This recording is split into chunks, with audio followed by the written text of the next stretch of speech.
दोनों विक्रय हेतु निकले। राजा जाकर के पहुंचे संत के पास, कहा कि ये बताओ ये तोता कितने में है? संत ने कहा 1 लाख रुपए में। राजा ने कहा अरे राम राम, तोता 1 लाख रुपए का? इस प्रकार से लिए 1 लाख रुपए में। लेने के बाद फिर आगे बढ़े तो देखा जाए कि हम लोग अगर कोई सामान खरीदते हैं तो एक स्थान पर खरीद लेते हैं, लेकिन दूसरे स्थान पर पहुंचते हैं, उसका मूल्य पता करते हैं, कहीं हम ज्यादा तो देके नहीं वापस हो रहे हैं।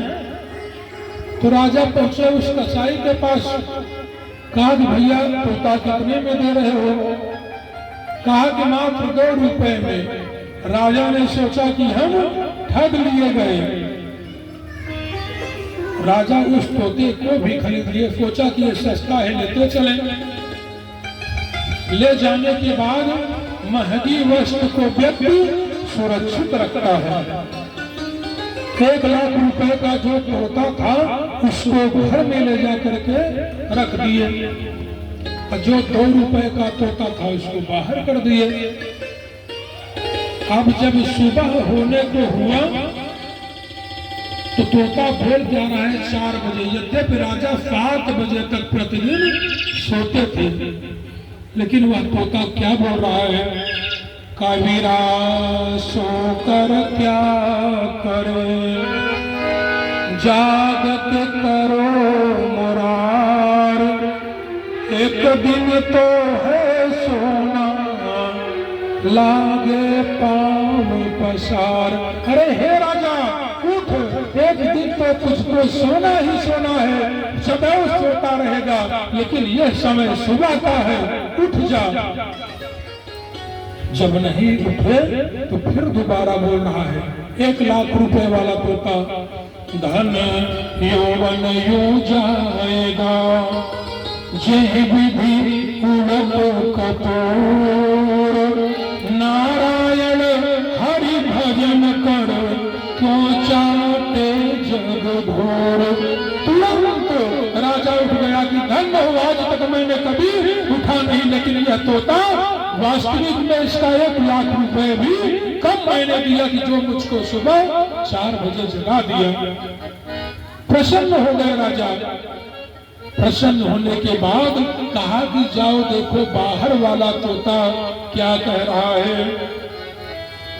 बाहर जाकर के देखा तो वो तोता वही मारो काटो मारो काटो। भाई वो तो कसाई के यहाँ था ना, मारो काटो। राजा ने कहा, तुरंत आदेश दिया अपने सैनिकों को, इसका गला घोंट दो। लेकिन जो अंदर वाला तोता था वह बोल पड़ा, हे राजा, अरे इसको क्यों मार रहे हो? संगत की असर है, मैं संत के यहाँ रहा, वह कसाई के यहाँ रहा, इसलिए संसर्गजा दोष गुणा भवन्ति। ये संसर्ग का दोष है, इसलिए राजा इसका कोई दोष नहीं है। अपने पुत्र भारत को राजा बना दिए और ये बता रहे हैं कि अगर अच्छे कार्यों में, धर्म कार्यों में कोई व्यक्ति चाहे जो हो, बता रहे हैं कौन को, गुरु न सस्यात्, स्वजनो न सस्यात्, जननी न सस्यात्, पिता न सस्यात्, दैवं न तस्यान्, न पतिश्न तस्यान्, मोद न मोचयत्यः समपेत मृत्युम्। चाहे गुरु हो, चाहे पत्नी हो, चाहे स्वजन हो, चाहे माता हो, चाहे पिता हो, चाहे पत्नी हो, कितना भी प्रिय हो, लेकिन अगर धर्म कार्य कर रहे हो, उसमें अवरोध कर रहा है वो, तो उसको सबसे बड़ा अपना दुश्मन मानना चाहिए। इस प्रकार से तत्व ज्ञान दे करके ऋषभदेव महाराज बैराग्य को निकल दिए, भारत जी को राजा बना दिए। अब राजा भरत बन गए, राजा राज विधिवत करने लगे। एक दिन भारत को भी वैराग्य चढ़ा। भारत जी के 5 पुत्र थे। अपने पहले पुत्र सुमंत को राजा बना करके जंगल की तरफ निकल दिए।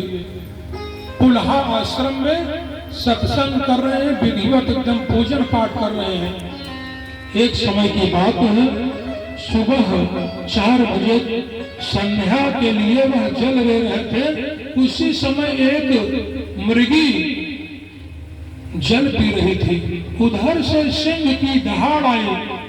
सिंह की गर्जना को सुन करके वह मृगी भागी। भागने के बाद क्या हुआ, उसी जल में उसका जो प्रसव था, मृग शावक उस पार जाकर के वह मृगी अपने प्राणों को त्याग दिए। अब भरत जी सोच रहे हैं कि बताओ, सर्वप्रथम व्यक्ति को पूजन करना चाहिए कि या जीव की रक्षा? बताइए आप क्या करना चाहिए? रक्षा ना?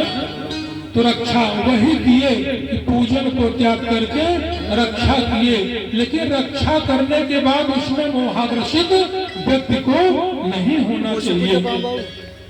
अब राजा भरत ले आए उस मृग शावक को। लाने के बाद धीरे धीरे मोहाशक्ति बढ़ने लगी। अब जो पूजन पाठ उनका होता था धीरे धीरे कम होने लगा।